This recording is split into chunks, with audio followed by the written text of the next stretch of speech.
السلام علیکم ABC world کے ویئرز، میں ہوں سونا۔ دوستوں، موجودہ دنوں میں فلسطینیوں اور اسرائیلیوں کے درمیان پرتشدد قسم کی لڑائی شروع ہے۔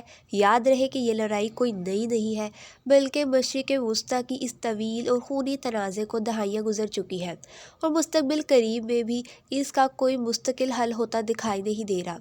اس تنازع کے تناظر کو سمجھنے کے لیے چند اہم سوالات اور ان کے جوابات کو سمجھنا ضروری ہے۔ سب سے پہلے تو یہ سمجھنے کی ضرورت ہے کہ یہ تنازع شروع کیسے ہوا۔ تو یاد رہے کہ یورپ میں یہودیوں کے ساتھ رکھے جانے والے سلوک کی وجہ سے صہیونی تحریک زور پکڑنے لگی، جس کا مقصد یہاں یہودیوں کے لیے الگ ریاست کا قیام تھا۔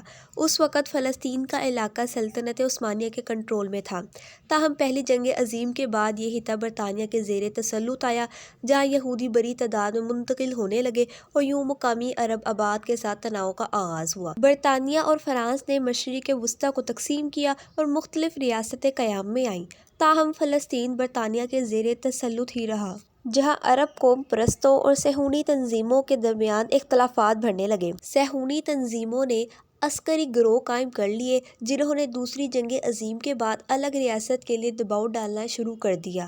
سن 1947 میں اقوام متحدہ نے ووٹنگ کے ذریعے فیصلہ کیا کہ فلسطین کو دو ٹکڑوں میں تقسیم کیا جائے، جن میں ایک یہودی ریاست ہو اور ایک عرب ریاست، جبکہ یروشلم یعنی بیت المقدس ایک بین الاقوامی شہر ہوگا۔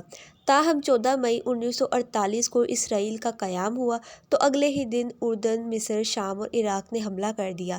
یہ پہلی عرب اسرائیلی جنگ تھی، جس کے نتیجے میں اقوام متحدہ کے منصوبے کے مطابق جہاں عرب ریاست بننا تھی، وہ علاقہ مختلف ممالک کے قبضے میں آ گیا، اور یوں فلسطینیوں کے لیے ایک سانحہ نے جنم لیا۔ 7.5 لاکھ فلسطینی ہمسایہ ممالک خود فرار ہوئے یا انہیں اسرائیلی فوجیوں نے بے دخل کر دیا۔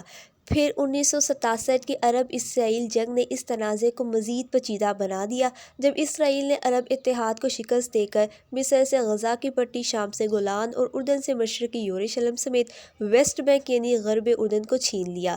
مصر کو سینائی سے ہاتھ دھونا پڑا، اور 1973 میں مصر اور شام نے اسرائیل پر اپنے علاقے چھڑوانے کے لیے حملہ کیا، جسے یوم کپور کہا جاتا ہے۔ دوستو، 6 سال بعد اسرائیل اور مصر نے امن کا معاہدہ کر لیا اور سینائی مصر کو لوٹا دیا گیا۔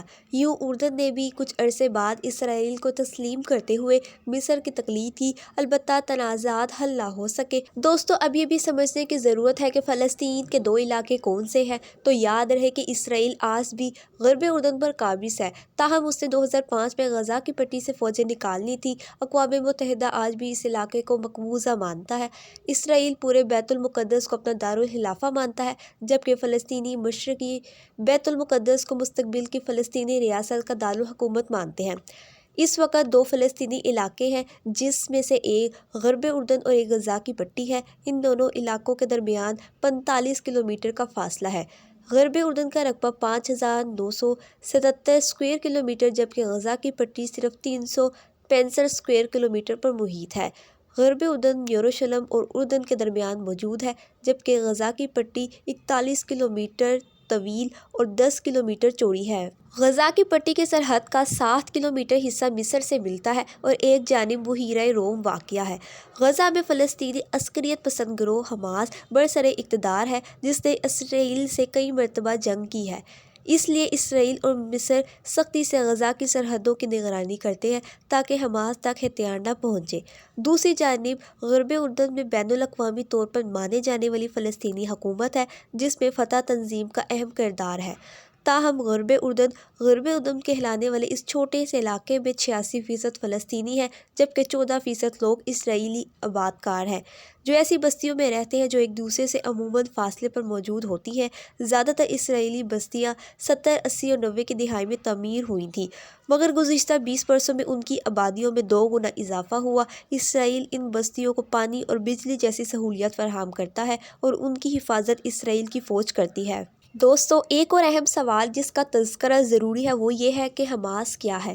تو پہلے بھی ذکر ہوا ہے کہ حماس غزہ کی پٹی پر برسر اقتدار فلسطینی عسکریت پسند گروہ ہے جو 2007 میں اقتدار سنبھالنے سے اب تک اسرائیل کے ساتھ کئی جنگیں لڑ چکا ہے۔ ان جنگوں کے علاوہ حماس نے اسرائیل پر ہزاروں راکٹ چھوڑے ہیں اور کئی حملے کیے ہیں۔ اسرائیل نے بھی حماس کو کئی بار ہوائی حملوں سے نشانہ بنایا اور 2007 سے اسرائیل نے مصر کی مدد سے غزہ کی پٹی کا محاصرہ کر رکھا ہے۔ یاد رہے کہ حماس اور اسرائیل کے درمیان مستقل تناؤ رہتا ہے اور اسی تناؤ کے نتیجے میں حماس کا موجودہ حملہ بھی سامنے آیا ہے۔ اس حملے کی مختصر تفصیلات آپ کو بتاتے ہیں۔ ذرائع کے مطابق یہ حملے زیادہ تر جنوبی اسرائیل میں ہوئے، جن کی سوشل میڈیا پر نظر آنے والی ویڈیوز میں دکھایا گیا کہ کئی افراد موٹر سائیکلوں پر، پیدل یا گاڑیوں پر سرحد پر موجود رکاوٹیں عبور کرنے کے بعد اسرائیل میں داخل ہوئے۔ اسرائیلی میڈیا کے مطابق حماس کے جنگجوؤں کے اسرائیل میں داخل ہونے کے بعد ملک کے جنوبی علاقوں میں ان کی اسرائیلی فوجوں سے مسلح جھڑپیں ہوئیں۔ ذرائع کے مطابق فلسطینی عسکریت پسندوں نے متعدد فوجی چوکیوں پر بھی حملہ کیا۔ یہ بات بھی سامنے آئی ہے کہ حماس کے جنگجوؤں نے متعدد اسرائیلی فوجیوں کو یرغمال بنا لیا ہے۔ حماس کا دعویٰ ہے کہ اس کے پاس 53 جنگی قیدی ہیں، جن میں اسرائیلی فوج کے سینئر افسر بھی شامل ہیں۔ ان میں سے بہت سوں کو ان سرنگوں میں رکھا گیا جنہیں ماضی میں اسرائیل نشانہ بناتا رہا ہے۔ اس کارروائی کے جواب میں اسرائیل نے غزہ کی پٹی پر فوری فضائی حملے شروع کیے، جہاں مقامی حکام کے مطابق اب تک سینکڑوں افراد ہلاک ہو چکے ہیں۔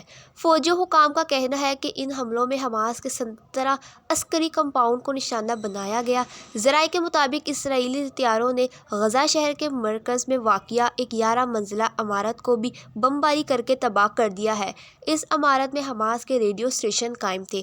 حماس کا کہنا ہے کہ اس حملے کے بعد اس نے اسرائیلی علاقے پر مزید 150 راکٹ داغے ہیں۔ دوستو، حماس کے موجودہ حملوں نے پوری دنیا کو حیران کر دیا ہے اور پوری دنیا حیران ہے۔